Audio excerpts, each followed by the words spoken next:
Good evening good evening good evening सभी को। चलिए, welcome to the Forbes education. Forbes education में आपका स्वागत है। जैसा कि आपको पता है कि प्रीवियसली अभी हम डिस्कस कर रहे हैं किसके बारे में, कंटिन्यूअस एसएससी जीडी के क्वेश्चन और आंसर सीरीज के बारे में डिस्कस कर रहे हैं। कौन से क्वेश्चंस हैं, और अभी तक हमने पर्टिकुलर इसके 19 सीरीज आपकी हो चुकी हैं। ये 20th सीरीज है और हर सीरीज में 4 क्वेश्चन, मतलब 4 ऑप्शन रहते हैं, 20 क्वेश्चन के साथ में होते हैं। ऑलमोस्ट 1000 प्लस क्वेश्चन हुए हैं। तो आपसे रिक्वेस्ट है कि पूरे जाके आप देखिएगा, चैनल को लाइक और सब्सक्राइब करिएगा। इसमें क्या है, मोस्ट एक्सपेक्टेड क्वेश्चन है, करंट प्लस स्टैटिक दोनों की चर्चा है। और सबसे बड़ी बात आपके लिए फोर्ब्स एजुकेशन लेकर आया है zoom guidance program, mentorship program, जिसमें आपको full on full guidance provide होगी। जहां भी आपकी प्रॉब्लम है उस प्रॉब्लम को रियल टाइम पे एग्जैक्ट मेथड की मदद से क्या किया जाएगा, दूर किया जाएगा। तो रिक्वेस्ट केवल यह है कि आप प्रीवियस पूरे क्वेश्चंस देखने को देखेंगे। आज हम स्टार्ट करते हैं क्वेश्चंस की तरफ से, और हमारा क्वेश्चन शुरू होता है ये एक स्टार्ट क्वेश्चन। हम हमेशा की तरह करंट अफेयर्स क्वेश्चंस, और आज आपको एट द एंड में एक सरप्राइज मिलेगा। एट द एंड में बिल्कुल आपके मिड में सरप्राइज रहेगा, इसलिए क्लास को मिस नहीं करना है। वो सरप्राइज आपको लास्ट में बताया जाएगा कि क्या है। पहला question, which of the following was the major invention of the submarine which had a large impact on the forming of the first civilization. निम्नलिखित में से कौन सा शुमेरियनों का या शुमेरियों का प्रमुख आविष्कार था जिसका पहली सभ्यता के निर्माण पर बड़ा प्रभाव पड़ा। Which of the following was the major invention of the Sumerians which had a large impact on the forming of the first civilization? लेखन, जगुराट, लोहा, रथ।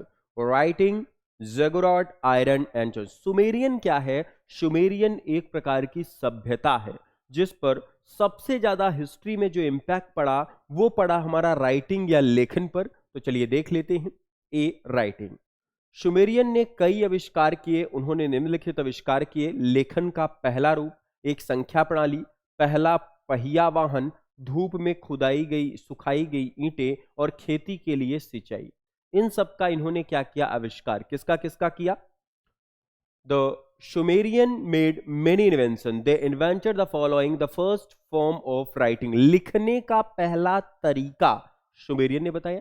ए नंबर सिस्टम, संख्या पद्धति के बारे में बताया। द फर्स्ट व्हील्ड व्हीकल्स, मतलब पहिया वाले वाहन। सन ड्रिड ब्रिक्स, सुखाई गई ईंटें। एंड एरिगेशन फॉर फार्मिंग, खेती और किसानी के लिए सिंचाई। तो आपको पता होगा सबसे पहले ये, और टोटल कितनों की डिस्कवरी की। काफी important question history point of view से आपके लिए बनता है। तो सुमेरियन ने किसकी खोज की? लिखाई की खोज की। आगे देखते हैं, हु वॉज सुमेरियन, कौन है सुमेरियन? दक्षिणी मेसोपोटामिया, जैसे आपने इंडस वैली सिविलाइजेशन पढ़ा वैसे मेसोपोटामिया के लोग थे जिनकी सभ्यता ईसा पूर्व के बीच में विकसित हुई। 4100 टू 1750 बीसी उनका नाम उस क्षेत्र में आया जिसे अक्षर और गलत तरीके से देश के रूप में संदर्भित किया जाता है। हालांकि सुमेर कभी भी एकजुट राजनीतिक इकाई नहीं था, बल्कि शहर राज्यों का एक क्षेत्र था जिनमें से प्रत्येक का अपना राजा था। सुमेरियन क्या है? एक कॉम्बिनेशन है। The Sumerian were the people of southern Mesopotamia, वो civilisation flourished between 4100 to 1750 BC. BC, what is the full form? Before Common Era. Their name comes from the region which is frequently and incorrectly referred to as a country.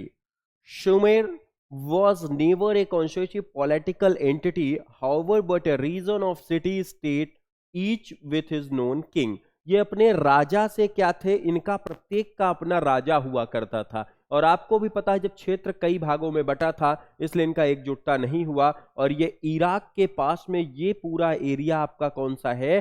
Sumer area है।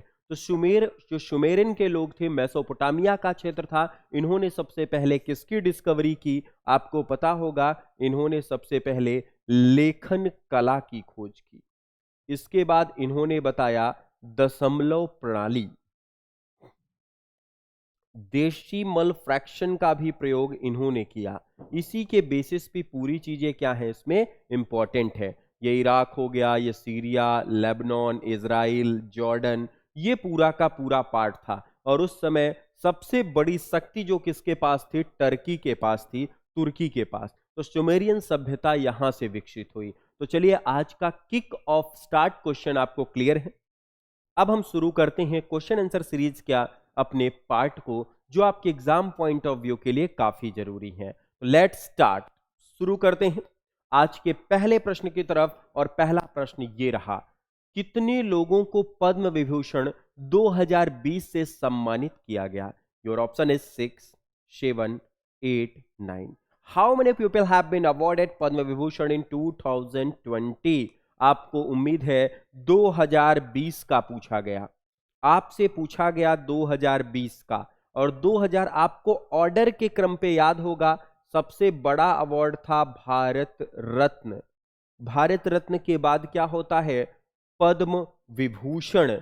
पद्म विभूषण के बाद पद्म भूषण, पद्म भूषण के बाद पद्म श्री। तो 2020 की बात की जाए तो पद्म विभूषण पूछा गया, पद्म विभूषण। पद्म विभूषण कितने को? 7 को दिया गया। कितने पीपल थे बेटा? 7। लेकिन बात की जाएगी 2023, 2023 की बात की जाए तो भारत रत्न बिहार के कर्पूरी ठाकुर जी को दिया गया, 1%। कर्पूरी ठाकुर की घोषणा हो चुकी है, इनको भारत रत्न दिया जा रहा है। पद्म विभूषण 6 लोगों को, पद्म विभूषण 9 और पद्मश्री 106 को। यहीं आपको याद रखना है अर्जुन अवार्ड या अर्जुन पुरस्कार में क्रिकेट से व्यक्ति थे मोहम्मद शमी, बिल्कुल याद रखेंगे, मोहम्मद शमी। क्लियर है? अर्जुन अवार्ड में मोहम्मद शमी है। फिर आपका मेजर ध्यानचंद, काफी लोगों को दिया गया। खेल रत्न पुरस्कार सात्विक साईराम, सात्विक साईराम और चिराग शेट्टी, दोनों का नाम याद रखेंगे, that is much more important for examination. Chirag Shetty, दोनों को मेजर ध्यानचंद खेल रत्न अवार्ड मिला। तो अगर आपसे एसएससी जीडी में वर्ष 2020 का पूछा गया तो इस बार पूरी उम्मीद है वर्ष 2023 का पूछा जाएगा। कितने लोगों को दिया गया पद्म विभूषण? 23 में 6 लोगों को। पद्म विभूषण 2020 में कितने को? 7 को दिया गया था। क्लियर रहेगा? पहला क्वेश्चन उम्मीद है क्लियर। इस बार भारत रत्न की भी घोषणा हुई है। अब भारत रत्न कर्पूरी ठाकुर जी को बिहार के दलित नेता, जो पर्टिकुलर आपके मुख्यमंत्री भी रहे, कई बार विधायक भी रहे, उनको पर्टिकुलर ये अवार्ड दिया जाएगा। तो उम्मीद है पहला क्वेश्चन आपको 100% क्लियर होगा। अगले क्वेश्चन, क्वेश्चन नंबर 2 की तरफ बढ़ेंगे। लेस्ला पटू किस भारतीय राज्य का लोक नृत्य है? लेस्ला पटू is a folk dance of which Indian state? Karnataka, Goa, Kerala, Nagaland. बिल्कुल याद रखिएगा, काफी इंपॉर्टेंट राज्य है। और हमने आपसे पहले ही कहा है जो क्वेश्चन हमें पढ़ना है वो क्वेश्चन पर्टिकुलर हमें नॉर्थ ईस्टर्न स्टेट का। तो आपको भी पता है ये आया कहां से है। कौशालपट्टी जो सम्मिलित है, ये पर्टिकुलर पूछा गया आपके एग्जाम में, किसके लिए? कर्नाटक का जो है वो है यक्षगान, गोवा का है शिगमो, केरल का है मोहिनी अट्टम और कथकली। मोहिनी अट्टम और Kathakali. The Lasalapattu is situated on Nagaland. Lasalapattu कहां का है? नागालैंड। और नागालैंड के बारे में जानकारी, तो नागालैंड की राजधानी क्या है? याद रखिएगा, कोहिमा। नागालैंड की राजधानी क्या है? कोहिमा। और यहां पर नेशनल पार्क कौन सा है? बिल्कुल याद रखिएगा, इन टंकी नेशनल पार्क। कौन सा नेशनल पार्क स्थित है? इन टंकी नेशनल पार्क या इन टंकी राष्ट्रीय उद्यान स्थित है। याद रहेगा, नागालैंड का फेमस नेशनल पार्क याद रखिएगा। कर्नाटक में क्विकरिविजन, बांदीपुर, बैनरघट्टा, नागरहोल, अंसी। गोवा में भगवान महावीर। केरल में हाथियों के लिए फेमस था Periyar national park. Comment section में बताइएगा हाथी दिवस कब मनाया जाता है। उम्मीद है ये क्वेश्चन क्लियर होगा। लेशला पटू is associated with folk dance of which Indian state, that name is the Nagaland. उसका नाम क्या है? नागालैंड। अगले क्वेश्चन की तरफ बढ़ेंगे, हमारा क्वेश्चन नंबर 3, जल्दी से क्लियर करिएगा। अब हम बढ़ेंगे क्वेश्चन नंबर 3 की ओर। काफी इंपॉर्टेंट क्वेश्चन है तीसरा, बिल्कुल जल्दी से क्लियर करेंगे। The question is which of the following dance is UNESCO's intangible heritage list. निम्नलिखित में से कौन सा नृत्य यूनेस्को की अमूर्त विरासत सूची में सम्मिलित है? क्या पूछा गया है? अमूर्त विरासत सूची में, अमूर्त विरासत सूची में कौन सा है? अमूर्त मतलब ना मिटने वाला। फुगड़ी, झूमर, दलखाई एंड छाव। Which dance? आपको पता है हाल ही में यूनेस्को ने पर्टिकुलर शामिल किया कौन से नृत्य को? छाऊ। और छाऊ होता कहां है? आपका झारखंड में होता है ये, उड़ीसा में होता है ये, और बिहार में होता है।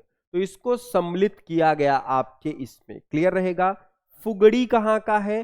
फुगड़ी आपका है गुजरात का। फुगड़ी कहां का है? गुजरात। झूमर, झूमर आपको पता है हरियाणा का। और दलाखाई कहां का है? उड़ीसा। बिल्कुल याद रखिएगा, काफी ज्यादा इंपॉर्टेंट क्वेश्चन बनेगा कि किसको अमूर्त विरासत दिया गया। तो ये दिया गया इसको। वर्ष 2010 में जिस डांस को दिया गया वो डांस था कालबेलिया। ऊंट पे चढ़ के ये डांस होता है जिसे जाना जाता है किस नाम से? कालबेलिया नृत्य से। जो आपकी 26 जनवरी की परेड थी उसमें राजस्थान में इस नृत्य को फिर से उकेरा गया था। काफी इंपॉर्टेंट क्वेश्चन बनेगा ये, करंट अफेयर से रिलेटेड क्वेश्चन। तो अमूर्त सूची में छाऊ सम्मिलित है। वर्ष 2010 में कालबेलिया को सम्मिलित किया गया। वर्ष 2023 में जिस नृत्य को शामिल किया गया उसका नाम है गरबा। गरबा को गुजराती संस्कृत का नृत्य, इसको इस बार की हेरिटेज लिस्ट में डांस में सम्मिलित किया गया। उम्मीद है ये क्वेश्चन भी क्लियर होगा और एसएससी जीडी के लिए 100% ये क्वेश्चन आने वाले हैं।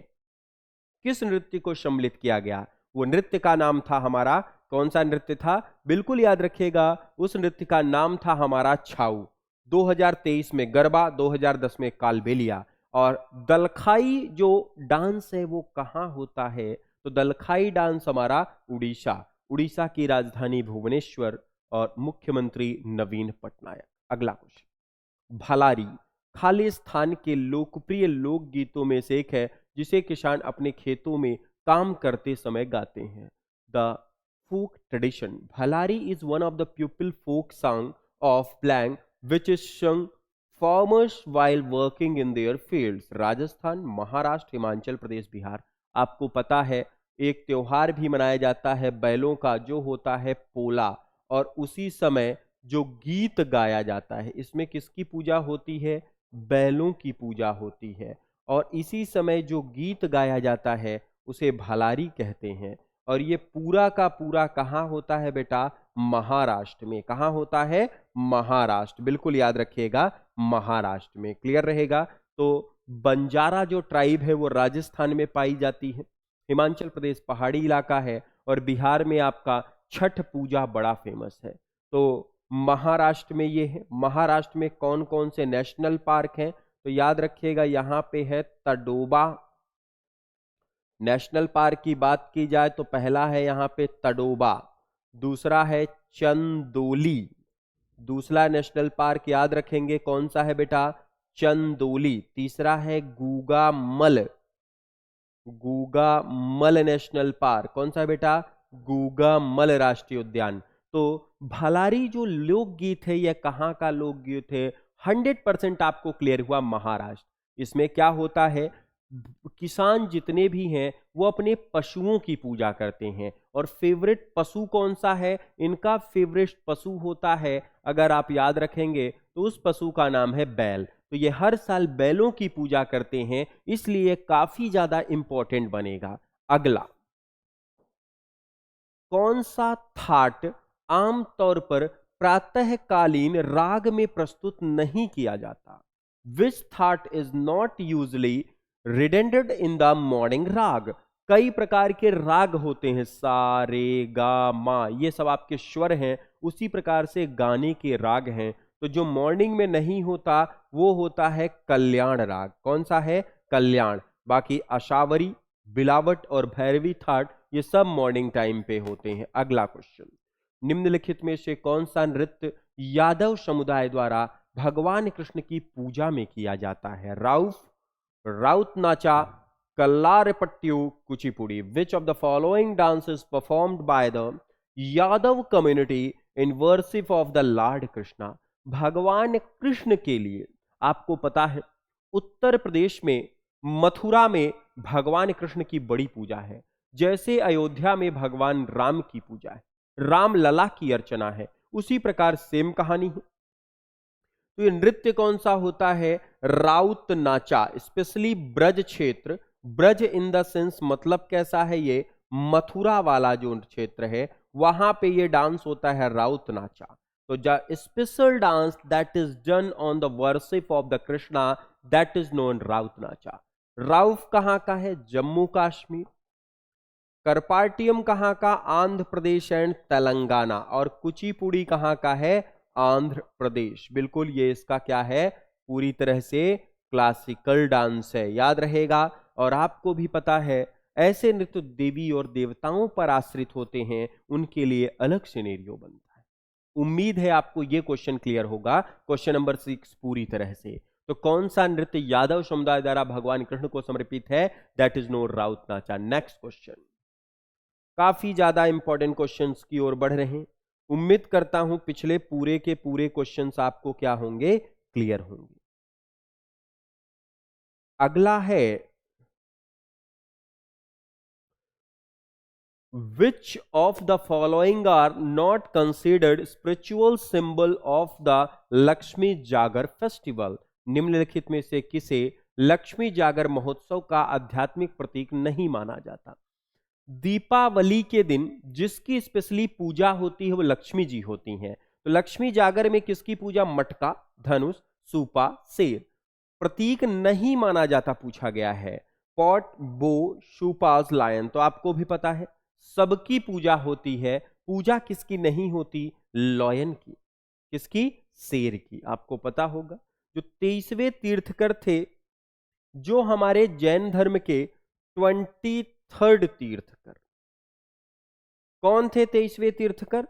जल्दी से, कौन से थे? पारस, पावननाथ। क्लियर है? उनका सिंबल भी क्या था? लायन था। और 24वें कौन से हैं? महावीर स्वामी। पार्श्वनाथ 23वें थे, बिल्कुल याद रखिएगा, काफी इंपॉर्टेंट। और 24th महावीर, इनका जो सिंबल था वो भी लायन। और लक्ष्मी जागर उत्सव दिवाली के समय मनाया जाने वाला उत्सव है, जिसमें भगवान लक्ष्मी की पूजा होती, गॉडेस देवी लक्ष्मी की पूजा होती है, सॉरी। और इसमें जो सबसे ज्यादा कहानी है, किसकी पूजा नहीं होती? शेर की। बाकी सब की पूजा इसमें होती। क्लियर रहेगा क्वेश्चन? अगले क्वेश्चन की तरफ बढ़ेंगे। निम्नलिखित में से कौन सी पुस्तक विक्रम सेठ द्वारा लिखी गई है? Which of the following books has been written by Vikram Seth? The God of small thing, the hyponities, a suitable boy, train to Pakistan. काफी पुस्तकें आपकी पुरानी हैं, इस वजह से आपको मालूम होगा। क्लियर? ए सुटेबल गर्ल या सुटेबल बॉय, दोनों कहानी है इनकी, तो याद रखेंगे। The God of small thing किसकी है? अरुंधति रॉय। ये किसकी पुस्तक है? अरुंधति रॉय की। फिर है द हिप्रोटेस्ट। द हिप्रोटेस्ट मतलब सम्मोहन करता। ये पर्टिकुलर पुस्तक थी किसके द्वारा? फेमस राइटर थे a suitable boy. A suitable boy is written by Vikram Seth. Suitable boy किसके द्वारा लिखी गई? विक्रम सेठ। ट्रेन टू पाकिस्तान ये लिखा गया खुशवंत सिंह द्वारा। किसके द्वारा बेटा? खुशवंत सिंह। खुशवंत सिंह द्वारा लिखी गई पुस्तक है, खुशवंत सिंह के द्वारा। बिल्कुल याद रखेंगे, काफी इंपॉर्टेंट। तो कौन सी पुस्तक विक्रम सेठ द्वारा लिखी गई? ए शूटेबल बॉय और ए शूटेबल गर्ल, दोनों इन्हीं के द्वारा लिखी गई। शूटेबल बॉय या पर्टिकुलर ए सुटेबल गर्ल, दोनों पुस्तक किसके द्वारा लिखी गई? विक्रम सेठ के द्वारा, हम याद रखेंगे। ट्रेन टू पाकिस्तान किसके द्वारा लिखी गई? खुशवंत सिंह द्वारा। किसके द्वारा लिखी गई? खुशवंत सिंह। अगले क्वेश्चन में पढ़ेंगे, question number 9,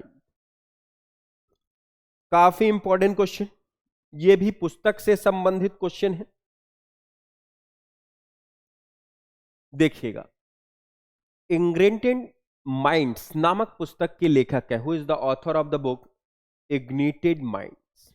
APJ Abdul Kalam, Kalpana Chawla, Ellen Page, Sushma Swaraj. आपको पता होगा wings of fire, ignited minds, इस सब पुस्तक को लेखक कौन है? डॉक्टर एपीजे अब्दुल कलाम। कौन है? बिल्कुल याद रखेगा, the famous person, missile man, that name is the APJ Abdul Kalam. Wings of fire,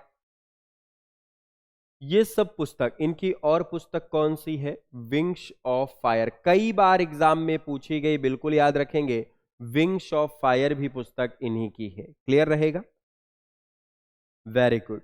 Matoshree पुस्तक किसके द्वारा है? अगर आपसे कभी पूछा जाए, मातोश्री प्रधानमंत्री मोदी के ऊपर लिखी गई पुस्तक है। और ये लिखा है किसने? मातोश्री, जो आपकी स्पीकर थी, महिला स्पीकर मीरा कुमारी के बाद जो बनी थी, इंदौर की बहुत बड़ी लोकसभा में नेता भी थी। पर्टिकुलर क्या नाम था? ताई के नाम से फेमस थी, सुमित्रा महाजन। बिल्कुल याद रखिएगा, that is related with Matoshree. अगला क्वेश्चन, निम्नलिखित में से किस गुप्त शासक को भारत का नेपोलियन के नाम से जाना जाता है?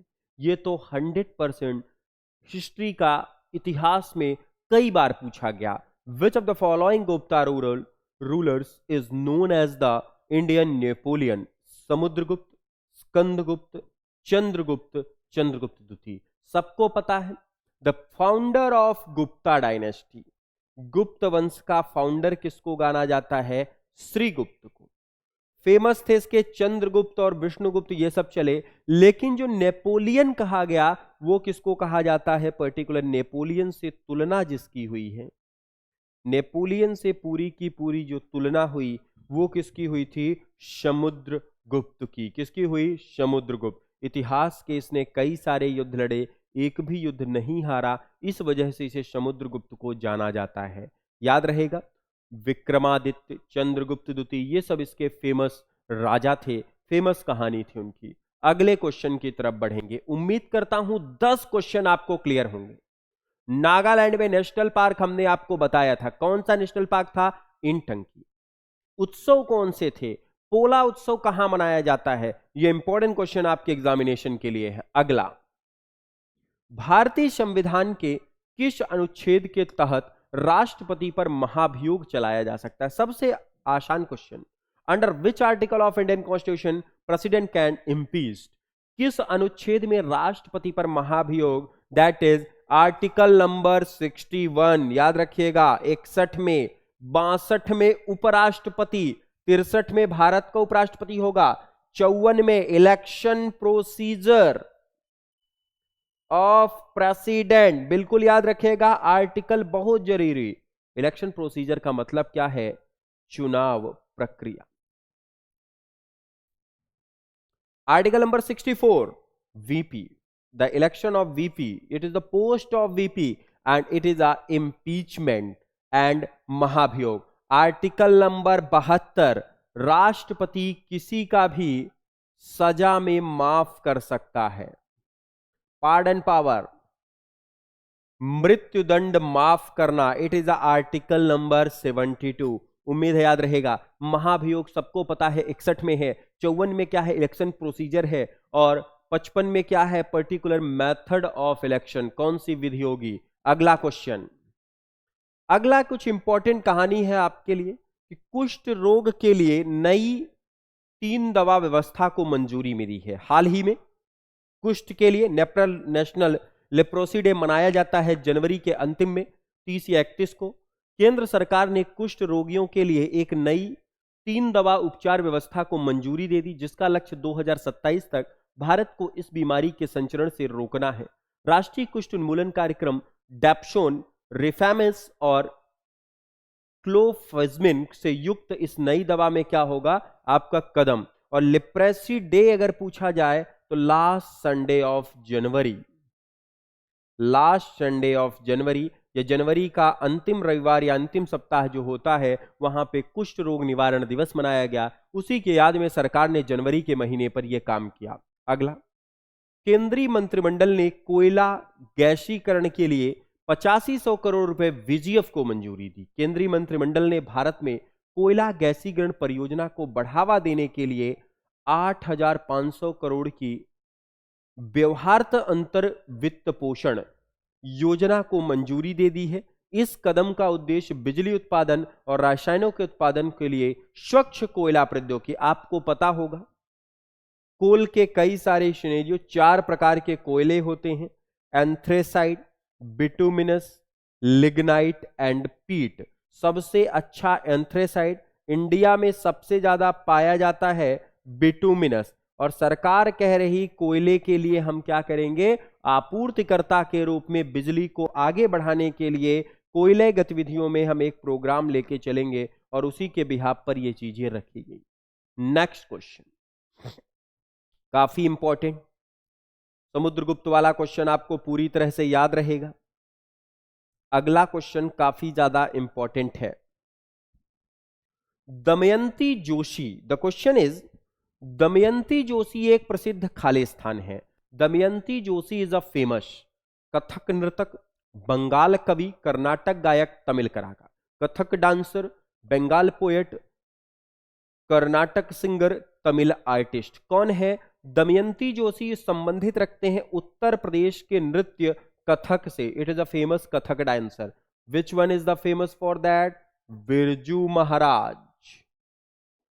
Birju Maharaj is also famous. Lachhu Maharaj, Lachhu Maharaj is also famous. कौन कौन से फेमस हो गए बेटा? बिरजू महाराज, दूसरे नंबर पे फेमस है यहां लच्छू महाराज, तीसरे नंबर पे फेमस है सितारा देवी। ये सब आपके कथक नृत्य से हैं, इसलिए दमयंती जोशी किससे संबंधित है? कथक। राज्य कौन सा है? कथक पूरा का पूरा उत्तर प्रदेश। उत्तर प्रदेश में आपको नेशनल पार्क याद रखना है Dudhwa and Pilibhit, Dudhwa and Pilibhit, Dudhwa and Pilibhit. काफी इंपॉर्टेंट क्वेश्चन बनेगा अगले क्वेश्चन की तरफ। तो दमयंती जोशी किससे संबंधित थे? कथक डांसर थे। कथक नृत्य से पर्टिकुलर समझ में आए, क्लियर रहेगा? कथक डांसर, कथक से संबंधित। अगला क्वेश्चन, ओट्टामथुलाल। ओट्टामथुलाल एक पारंपरिक नृत्य शैली है जो खालिस्तान राज्य में लोक नृत्य है। ओट्टामथुलाल is a traditional dance from that purpose in state of Tamil Nadu, Andhra Pradesh, Karnataka and Kerala.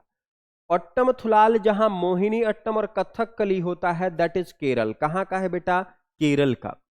Tamil Nadu का पहले ही आ गया। केरल में काफी फेमस टेंपल याद रखिएगा, कौन सा है? नेशनल पार्क की बात की जाए तो पेरियार नेशनल पार्क। कौन सा था? पेरियार। और दूसरा silent valley national park. Periyar is famous for Asiatic elephant. It is famous for Asiatic elephant, एशियाई हाथियों के लिए। मंदिर यहां पर केरल में बड़ा फेमस है सबरीमाला टेम्पल। कौन सा फेमस है बेटा? सबरीमाला टेम्पल। इसे जानते हैं सबरीमाला मंदिर के नाम से। किस नाम से बेटा? सबरीमाला टेम्पल, सबरीमाला मंदिर। इंपॉर्टेंट क्वेश्चन रहेगा आपके एग्जाम पॉइंट ऑफ व्यू के लिए। और ओट्टामथुलाल कहां का है? ये कम से कम तीसरी बार क्वेश्चन आ रहा है सीरीज में, और आपको याद रखना है it is associated with Kerala.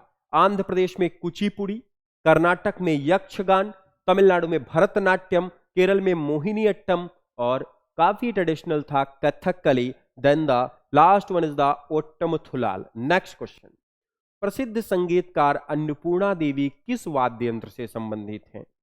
Rudraveena, सारंगी, वीणा, शुरबहार। एक फेमस कलाकार जरूर आएगा, Renowned musician Annapurna Devi is associated with which instrument? कौन से इंस्ट्रूमेंट से संबंधित हैं अन्नपूर्णा देवी? बिल्कुल याद रखिएगा, किससे संबंधित हैं? इट इज एसोसिएटेड विथ, आपके यंत्र कई प्रकार है, ढोलक है, मृदंग है, तार वाले यंत्र हैं, हवा वाले, तो अन्नपूर्णा देवी संबंधित हैं सुरबहार से। इट इज एसोसिएटेड विथ सुरबहार, बिल्कुल याद रखिएगा, सुरबहार से संबंधित है। अगले क्वेश्चन, गिरजा देवी। गिरजा देवी खालिस्तान एक भारतीय शास्त्रीय गायिका थी। Girija Devi was an Indian classical singer of Banaras gharana, Lucknow घराना, आगरा घराना, जयपुर अतरौली। टोटल 10 घराने हैं। इसकी भी क्लास हमने की है। जिन लोगों को एडिशनल जानकारी चाहिए, फोर्ब्स एजुकेशन की ऑफलाइन क्लासेस ज्वाइन कर सकते हैं। वहां पे आपको 100% पूरा वही ईच पैटर्न दिया गया। और सबसे खुशी की बात, एक सरप्राइज मैं ओपन कर रहा हूं, एक लास्ट पे है। दिल्ली पुलिस में कई सारे बच्चे सेलेक्ट हुए, जिसमें से हमारे 2 से 3 बच्चे फाइनली सेलेक्ट हुए। मिनिमम 2 to 3 अभी जिनका रिजल्ट, बाकी काउंटिंग नंबर्स चालू हैं। जितने आपके सामने आएंगे सबका एक रिजल्ट भी आएगा। और केवल उनकी जो जीएस की समस्या और अदर सब्जेक्ट की थी, एग्जैक्ट वही पैटर्न पढ़ाया गया जो एग्जाम में आ रहा है। तो ये आपको क्या करना है, एक बार देखना है, उसके बाद ट्रेंड में चलना है। फिर इसके बाद अगला क्वेश्चन, गिरजा देवी किससे संबंधित है? तो गिरजा देवी हमारी संबंधित है किससे? बनारस घराने से। किससे संबंधित है? बनारस घराना, याद रहेगा, बनारस घराना से। लखनऊ घराने से हमारे थे। पूछेगा सबसे पुराना घराना कौन सा है? सबसे पुराना, एक क्वेश्चन मैं क्लियर कर देता हूं। द ओल्डेस्ट घराना, ओल्डेस्ट घराना पूछा जाए तो बेटा याद रखना, सबसे पुराना घराना है हमारा ग्वालियर घराना। कौन सा घराना है? ग्वालियर घराना of Indian musical, Indian classical singer, that is a very much important for your examination. And Girija Devi is associated with which? That is Banaras घराना। किससे संबंधित है? बनारस। नेक्स्ट क्वेश्चन, कंथुरी महोत्सव भारत के किस राज्य में मनाया जाता है? Kanthuri festival is celebrated in which of Indian state? Karnataka, Kerala, Telangana, Tamil Nadu. जल्दी से कमेंट करके बता दीजिए कहां मनाया जाता है कंथुरी महोत्सव। काफी इंपॉर्टेंट क्वेश्चन भी इसमें बनता है कि कंथुरी महोत्सव कहां का है, क्या क्या चीजें हैं। तो आपको पता होगा, लोसार अरुणाचल प्रदेश में, लोसांग सिक्किम में, खामलीपिया त्रिपुरा में। लोसार और लोसांग दो याद रखिएगा, लोसार और लोसांग। लोसार मनाया जाता है अरुणाचल प्रदेश और लोसांग मनाया जाता है सिक्किम में, पोंगल तमिलनाडु। उसी प्रकार कथुरी महोत्सव मनाया जाता है आपका तमिलनाडु। कहां मनाया जाता है बेटा? तमिलनाडु। तमिलनाडु की राजधानी चेन्नई। तमिलनाडु में नेशनल पार्क मुदुमलाई, अन्नामालाई, गुंडी नेशनल पार्क, ये काफी इंपॉर्टेंट नेशनल पार्क तमिलनाडु में रहेंगे। एमके स्टालिन की सरकार है, उसी के बिहाफ पर बना। And the Kanthuri festival is celebrated on Tamil Nadu. कहां मनाया जाता है बेटा? तमिलनाडु में कंथुरी महोत्सव मनाया गया। उम्मीद है आपको याद रहेगा। हाथियों के लिए नेशनल पार्क कौन सा था? बिल्कुल एग्जैक्ट मेथड से हमें क्लियर है कि सर हाथियों के लिए जो फेमस था that is Periyar national park. अगला क्वेश्चन, बथुखंबा फूलों का एक रंगीन और जीवंत त्योहार है। यह सांस्कृतिक पहचान का प्रतीक है। यह निम्नलिखित में से किस भारतीय राज्य में मनाया जाता है? Bathukamma is a colorful and vibrant festival of flowers and it stands as a symbol of cultural identity. It is celebrated in which of the following Indian state? Punjab, Maharashtra, Telangana and Gujarat. बथुखंबा और ब्रह्मोत्सव दोनों उत्सव मनाए जाते हैं आपके आंध्र प्रदेश और तेलंगाना में। That is famous for Telangana. Colour of flowers, फूलों का है तेलंगाना। पंजाब में क्या मनाया जाता है बेटा? लोहड़ी। महाराष्ट्र में गुड़ी पड़वा और इसके बाद पोला उत्सव। गुजरात में काइट फेस्टिवल, गरबा, नवरात्रि, उत्तरायण, ये पूरे फेस्टिवल मनाए जाते हैं।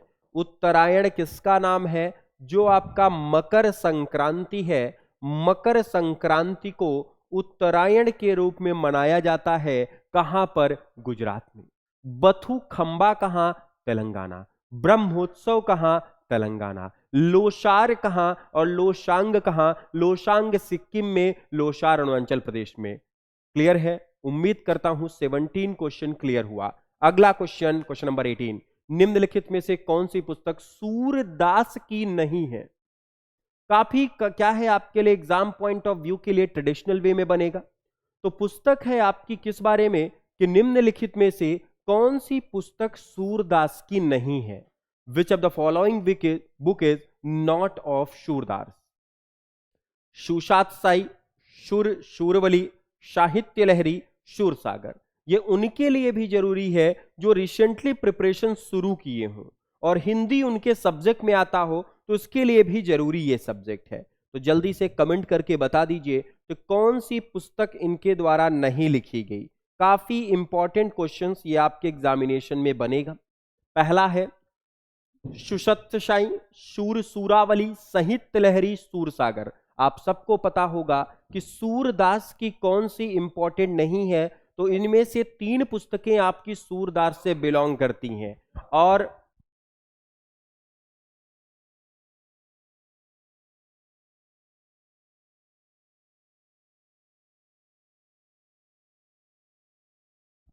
तो क्वेश्चन है हमारा, विच of the following book is not of Surdas? Surdas की पुस्तक, हिंदी के जाने माने कवि हैं सूरदास, और इन्होंने साहित्य लहरी, सूरसागर और सूरावली तीनों पुस्तकें लिखी है। इन्होंने पुस्तक कौन सी नहीं लिखी है? सुसत्यसाई। ये भगवान साईं राम के ऊपर पूरी पुस्तक थी, जिसके कोई राइटर नहीं, बहुत सारे लोगों ने मिल के रखा था, इसलिए इनका नाम काफी फेमस रहेगा और ये आपके लिए क्या है, काफी ज्यादा इंपॉर्टेंट बनेगा।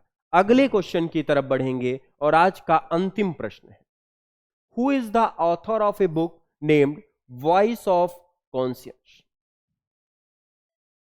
वॉइस ऑफ कॉन्शियस नामक पुस्तक के लेखक कौन है? इंदिरा गांधी, सत्यजीत रे, किरण बेदी, वीवी गिरी। ये सब फेमस पर्सनालिटी हैं आपके यहाँ की, और ये पुस्तक भी आपकी करंट अफेयर से रिलेटेड है। पूरी की पूरी पुस्तक आपकी करंट अफेयर से रिलेटेड, और ये आपके एक प्रधानमंत्री भी थे, पर्टिकुलर नाम है उनका। कौन सी पुस्तक लिखी? Voice of conscious. बोले इसमें बहुत सारे हैं सर। वीवी गिरी, नाम याद रखिएगा, किसने लिखा है? वीवी गिरी। किरण बेदी की पुस्तक अभी रिसेंटली आई है, फेडरल गवर्नर। इनकी पुस्तक आई है कौन सी? फेडरल गवर्नर, बिल्कुल याद रखेंगे।